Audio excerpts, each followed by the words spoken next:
وعمره 36 عام ب36 عامته لما مات يوم بخندق زمቻ በሞተ ጊዜ واستشهد يوم الخندق بخندق شهيد بሆነ ጊዜ نزل من السماء ከሰማይ ወረደ 70,000 ملك 70,000 ملائكة يشيعون سعد بن معاذ سعد بن معاذ لشኝ سألتكم بالله ጠይቃችሁ እስኪ በአላህ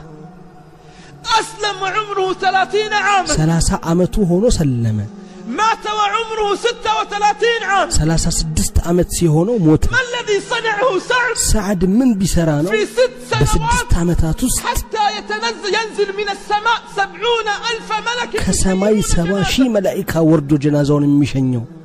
بل إن الأعظم من ذلك እንደውም ከዛ أن የበለጠ جبريل عليه السلام جبريل عليه السلام نزل إلى النبي صلى الله عليه وسلم قال يا ወደ ነብዩ محمد ሰለላሁ ዐለይሂ ወሰለም ወርዶ ያ ሙሐመድ إن አለ أحدا من أصحابك الليلة مات ጓደኞችህ አንዱ ዛሬ ሌሊት ሞተ يا محمد ሙሐመድ ሆይ لقد اهتز ተንቀጠቀጠለት لموته عرش الرحمن በሞቱ ምክንያት የረህማን ዓርሽ اهتز لموته عرش ለሞቱ الرحمن ተንቀጠቀጠለት የረህማን ዓርሽ 6 سنوات 6 ዓመት واهتز ተንቀጠቀጠለት لموته عرش الرحمن ለሞቱ የረህማን ዓርሽ الواحد منا يعيش ከኛ ውስጥ 20 30 40 ዓመታትን ይኖራል ሙስሊም ሆኖ ماذا قدم لله ለአላህ ምን አስቀመጠ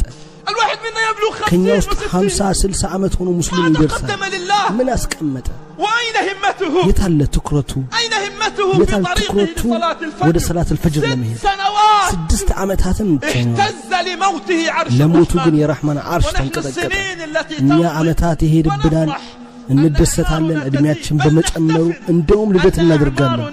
እድሜያችን ከዓመት ዓመት እየጨመረ መምጣቱ ወደ አላህ ምን አስቀመጠ هل هممنا በርግጥ ትኩረታችን كهمم هؤلاء እንደ العظماء ሰሃቦቹ ነው أبي هريرة رضي አቡ الله ሁረይራ ረዲየላሁ ዐንሁ እንዳሉ أن النبي صلى الله عليه وسلم ነብዩ ሰለላሁ ዐለይሂ ወሰለም خرج يوما አንድ ቀን ወጡ في ليلة من الليالي ከሌሊቶች ባንዱ ሌሊት خرج من بيته ከቤታቸው ወጡ جائعا ረቧቸው لا يجد في بيته በቤታቸው አላገኙም ما يأكله የሚበላ فلما በዚህ ጊዜ صار في الليل በሌሊት በሚሄዱበት ወቅት يبحث عن بيت من ከቤቶች البيوت ውስጥ ቤት ፍለጋ كي يطعموه የሚመግቧቸውን وإذا به يرى أبو بكر አቡበክርን ያዩታል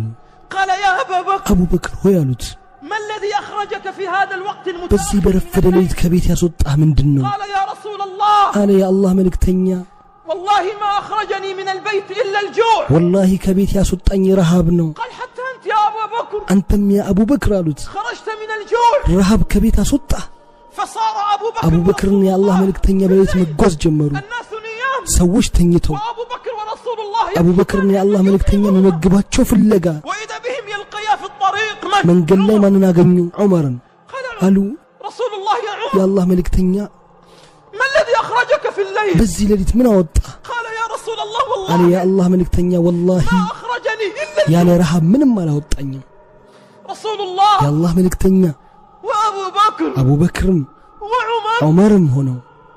يسيران في ليلة مظلمة በጨለመ ሌሊት ይጓዛሉ يجدان طعام ما أخرجهم ምግብ إلا الجوع ባለማግኘታቸው ከቤት ወጥተዋል جاء رسول الله إلى بيت من የአላህ መልእክተኛ ወደ ማን ቤት መጡ إلى بيت رجل من الأنصار ከአንሳር የሆነ ወደ አንድ ሰው ቤት በሩን አንኳኩ خرج له الرجل ልጁ ወጣላቸው قال أهلا برسول الله አለ አህለን የአላህ መልእክተኛ أهلا بأبي بكر አህለን አቡበክር مرحبا بعمر እንኳን ደህና መጣ ዑመር فجلس رسول الله وأبو بكر የአላህ وعمر መልእክተኛ ዑመርና አቡበክር ثم ተቀመጡ جاء بالماء البارد ከዛም ቀዝቃዛ ውሃ መጣ ووضعه أمام رسول የአላህ الله መልእክተኛ ፊት ለፊት አስቀመጠ ثم جاء بشاة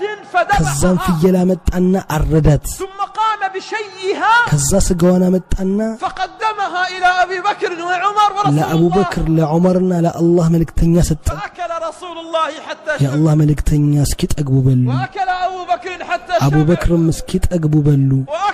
وأكل عمر حتى شبع ዑመርም እስኪጠግቡ በሉ فلما انتهوا በጨረሱ ጊዜ